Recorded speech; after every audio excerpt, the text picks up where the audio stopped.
Fala pessoal, tudo bem? Vamos falar sobre tipos de indústria e fatores locacionais. Tipos de indústria. Afinal, a indústria tem variados tipos, mas o que é a indústria? A indústria é aquele setor secundário, o setor da transformação da matéria-prima, que ela vai transformar a matéria-prima por meio de máquinas. Antes, o setor secundário, antes da formação das indústrias, era chamado simplesmente de manufatura.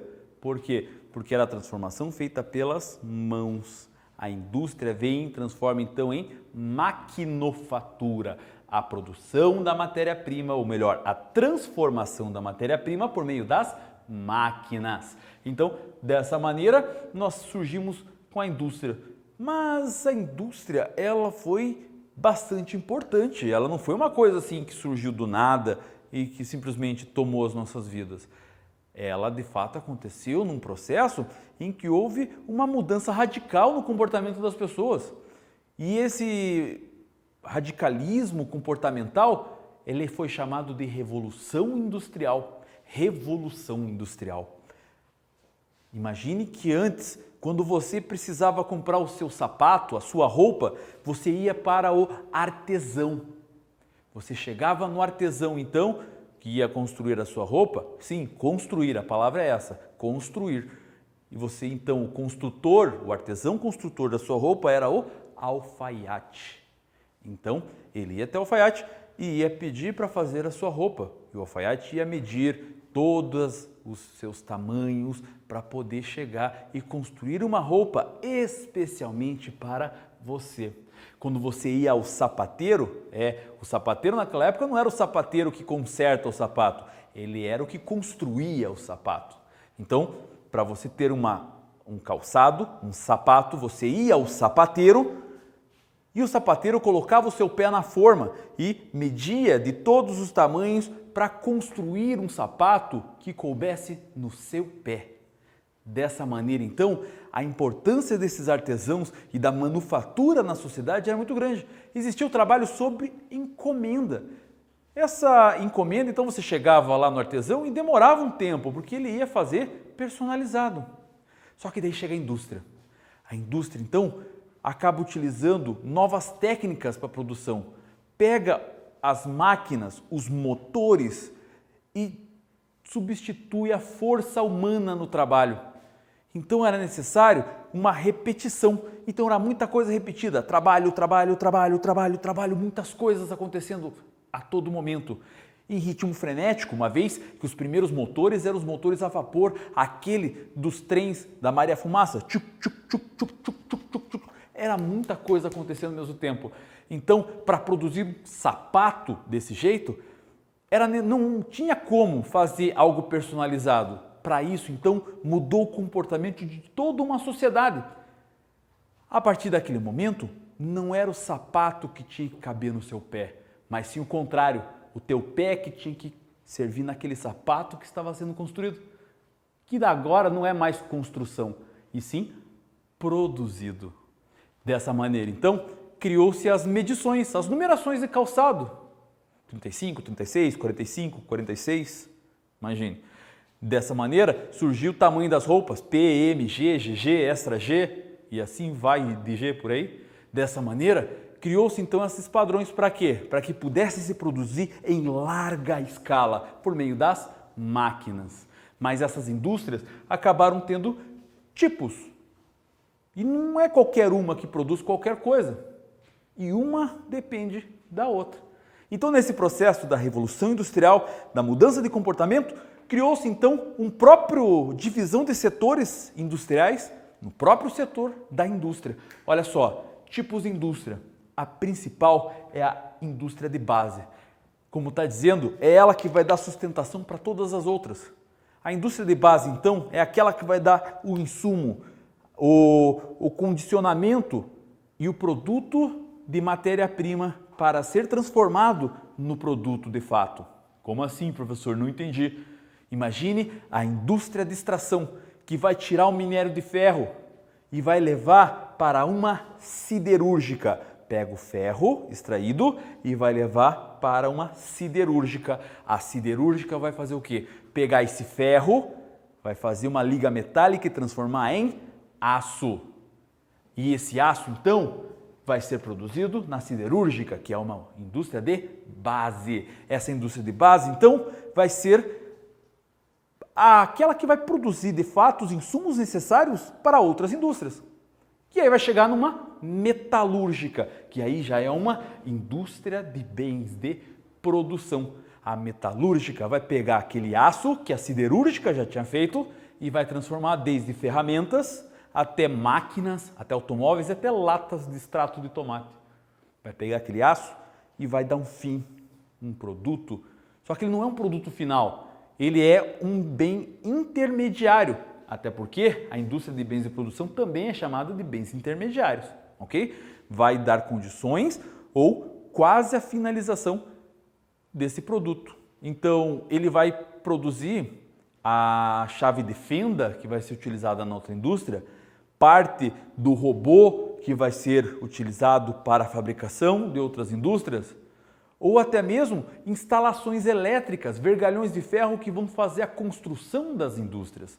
Dessa maneira, então, a indústria de bens de produção é isso, que vão dar o capital para a indústria, é o que vai dar os instrumentos, até chegar nas indústrias de bens de consumo.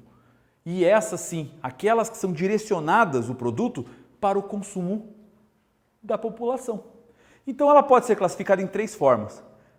As indústrias de bens de consumo duráveis, que são aquelas que vão produzir automóveis, móveis, aquelas semiduráveis, que vão produzir roupas, calçados, e as não duráveis, que são aquela produção que acontece no nosso dia a dia.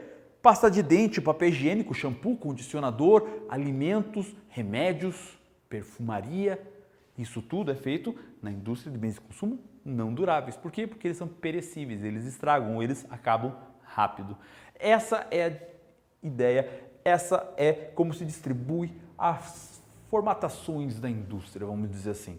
Indústria de base, aquela que dá o insumo para todas as outras, bens de produção, que vão criar as ferramentas que vão utilizar as outras, e os bens de consumo, que são aqueles que vão produzir o material final que vai ser distribuído para a população, ok? Só que assim, em qualquer lugar se produz indústria?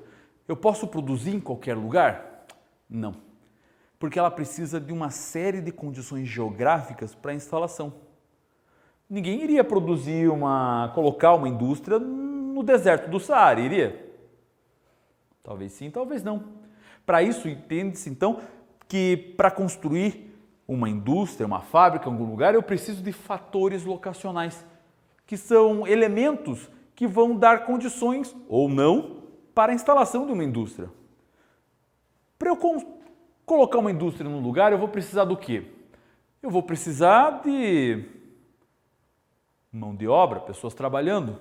Eu vou precisar de um espaço. Eu vou precisar de matéria-prima. Eu vou precisar de energia. Eu vou precisar ter para quem vender o produto. Eu vou precisar de caminhos para poder distribuir tudo isso. Eu vou precisar de outras indústrias que tenham algo que eu preciso. Ou de uma parte do setor primário que tenha a matéria-prima que eu necessito. Então eu preciso desses fatores. E quais são eles? São eles aqui, gente, ó. O primeiro deles é a matéria-prima. A proximidade da indústria com a matéria-prima é muito importante, porque vai diminuir esse acesso. Não é à toa que as primeiras indústrias que surgiram na Inglaterra, próxima do que das jazidas de ferro, onde tinha ali o aço para ser produzido, para ser utilizado nas indústrias. Então, dessa maneira, a matéria-prima era muito importante. Só que a proximidade de um mercado consumidor também. Então, essas mesmas primeiras indústrias, elas se instalaram aonde? Em lugar onde tinha uma matéria-prima, próximo, mas também onde tinha quem comprasse esse material. Quais foram as primeiras, onde surgiram essas primeiras indústrias? Em Londres, o lugar onde tinha o maior formigueiro na modernidade. Pensa nisso. Então, o mercado consumidor também era um fator importante. Mas as fontes de energia também é um outro fator extremamente importante. Se eu estiver perto de redes de energia elétrica ou de um gasoduto onde distribui o gás, Na antiguidade, ou melhor, quando surgiram as indústrias, lá na Inglaterra, estava perto também do quê? Das minas de carvão, pois era feito através das caldeiras dos motores a vapor. Então, dessa maneira, estar perto das jazidas de carvão era uma boa saída para baratear os custos. Mão de obra, pessoas ali perto, onde tinham condições para trabalhar e fazer a riqueza acontecer, também era importante. E as vias de transporte, porque era necessário estradas de ferro para levar esses produtos para outros lugares, estradas de rodagem para levar isso daí, uma boa hidrovia para poder chegar em algum lugar. Então essas vias de transporte acabam barateando os serviços se elas forem eficientes. Agora, as empresas afins. Se eu quero produzir algo que eu dependo de matéria-prima, seja de outra indústria ou de uma parte da agropecuária, eu tenho que estar perto para baratear o meu produto. Dessa maneira, eu consigo organizar. As agroindústrias, elas aconteceram por causa disso. Normalmente, as agroindústrias são indústrias alimentícias. Então, a produção de leite em caixinha vai ser dentro da fazenda onde se tira o leite hoje em dia. Por quê? Porque o leite é algo perecível. Então, ele tira o leite daqui e já faz o trato aqui para colocar na caixinha. Vai ser mais barato, porque pode estragar no caminho de um lugar a outro. Por isso que as empresas afins são importantes nessa situação, ok? Agora, lembra que eu falei no começo que alguém com consciência produziria no deserto do Saara? Eu vou mais além. Quem em sã consciência faria um parque industrial no meio da floresta amazônica? Alguém que tivesse algum interesse nisso, você não acha? Nós não temos em Manaus a Zona Franca de Manaus? Gente, qual é o cabimento? Quem é que vai comprar produtos industrializados no meio da floresta? As tribos indígenas, os animais da floresta? O boto que está lá no rio? Não. Vai ser o pessoal lá dos grandes centros, São Paulo, Rio de Janeiro, região sul, centro-oeste. São eles que vão comprar esses produtos feitos lá na floresta amazônica. Mas espera aí, não vai sair caro? Vai. Só que há o incentivo fiscal. Os governos acabam incentivando para que se produza lá sob algum tipo de benefício. Por exemplo, esses empresários que resolveram ir até a floresta amazônica produzir, tiveram aí incentivos como diminuição de impostos, tarifas alfandegárias para matérias-primas externas de outros países. Por isso que eles passaram a produzir nessa região da floresta. Isso barateava o custo do transporte aéreo para levar esse produto para ser vendido. Então vejam que os incentivos fiscais, ele por si só quebra todos esses outros aqui. Por isso que é muito importante hoje em dia, porque os governos, eles fazem uma guerra fiscal para poder chegar a uma indústria em um lugar ou outro. Na região de São Paulo, indústrias automobilísticas, elas estão saindo dessa região e estão indo para outras cidades onde os incentivos fiscais são mais valorosos, onde o governo está incentivando ali com a diminuição de impostos, com a oferta de mais mercado consumidor, alguma forma ali que seja mais benefício para aquela indústria automobilística que estava na região ali de São Paulo. É isso que a gente fala de incentivo fiscal. Você pode produzir até no deserto do Saara, se você quiser. Se tiver incentivo fiscal, isso vai ser moleza. Tá entendendo como é que é? Gente, essa é a aula sobre os tipos de indústria e fatores locacionais. Nós vimos que esse setor secundário, o da transformação da matéria-prima, ele vai ter aqui, então, a indústria de base, que é o que dá toda a sustentação para a indústria, a de bens de produção, que vai ser a intermediária, aquela que vai produzir as ferramentas, e a indústria de bens de consumo, que é aquela que vai distribuir o produto para ser consumido. E nós vimos que todas as indústrias têm fatores geográficos para se localizar, para ser construídas.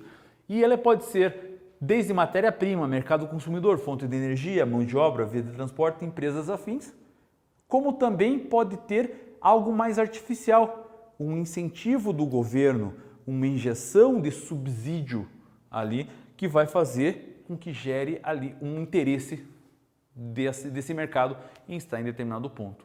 Eu espero que você tenha entendido aqui. Muito obrigado por ter assistido essa aula e tchau!